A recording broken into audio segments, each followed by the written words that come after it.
Petrol और diesel की कीमतों में हालिया इजाफे के बाद पेशावर बस ट्रांसपोर्टर्स ने भी बैनुल-सूबाई बसों के किरायों में इजाफा होने का खदशा जाहिर कर दिया है। बस ट्रांसपोर्टर्स के मुताबिक डीजल की कीमत में इजाफे के बायस 200 से 500 रुपए तक इजाफे का इम्कान है। इस हवाले से मजीद जान लेते हैं डॉन न्यूज़ की रिपोर्टर ताइबा खान से। ताइबा, बताइएगा, ट्रांसपोर्ट किरायों में मजीद इजाफे का खदशा पैदा हो गया है? जी बिल्कुल, हुकूमत की जानिब से पेट्रोल और डीजल की कीमतों में इजाफा कर दिया कि डीजल की कीमत में तकरीबन 30 रुपये का इजाफा हुआ है, जबकि पेट्रोल की कीमत में 5 रुपये का इजाफा हुआ है। इसके साथ साथ जब भी हुकूमत पेट्रोल और डीजल की कीमत में इजाफा करती है तो उसके असरात जो हैं तो दीगर चीज़ों पर मुरतब होना शुरू हो जाते हैं, जैसे कि ट्रांसपोर्ट हो चुकी हो या मुख्तलिफ चीज़ों पर अशिया पर जाए तो उसके असरात मुरतब हो चुकी है। इस वक्त हम एक बस टर्मिनल पर खड़े हुए मौजूद थे और यहाँ पर हमारे साथ शहरी भी मौजूद थे। इनसे जानेंगे कि आया यहाँ पर डीजल की कीमत के बाद जो है तो अभी यहाँ पर किरायों में इजाफा हुआ है या नहीं? पहले क्या किराए ले रहे थे, अभी क्या ले रहे हैं आप लोग? पहले तो 1200 किराया चलता था, इन्होंने तो कुछ नहीं बढ़ाया, 300 रुपया बढ़ाया, 1500 तक किराया ले रहे हैं ये।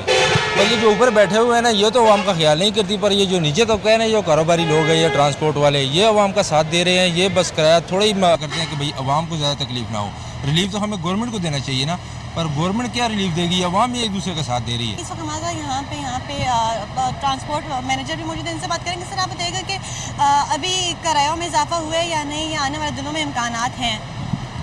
किराया तो ज़रूर बढ़ेगा क्योंकि डीज़ल महंगा हो गया और अभी ये गवर्नमेंट जो है ना ये कह रहे हैं कि डेली बेसिस पर हम बढ़ाएंगे, तो फिर हमें भी इसमें टेंशन है कि डेली बेसिस में जब ये बढ़ाएगा तो आज अगर किसी कस्टमर से 5000 ले लिया, कल उसको 5500 बोलेगा तो वो हमारे लिए ज़रूर परेशानी पैदा करेगा। ये कहने के फिलहाल तो इंक्रीज़ नहीं किया, लेकिन आने वाले दिनों में जो है तो ज़रूर जो किराया वगैरह है वो इंक्रीज़ होगा। जैसे कि अभी इस्लामाबाद का किराए की अगर हम बात करें वो 850 रुपये, लेकिन आने वाले दिनों में वो भी 1000 तक जाएगा। इस तरह से जो लाहौर का किराया है वो 2200 का है, लेकिन आने वाले दिनों में वो 3000 तक जाने के खदशा भी है। जी बहुत शुक्रिया ताइबा खान आपका।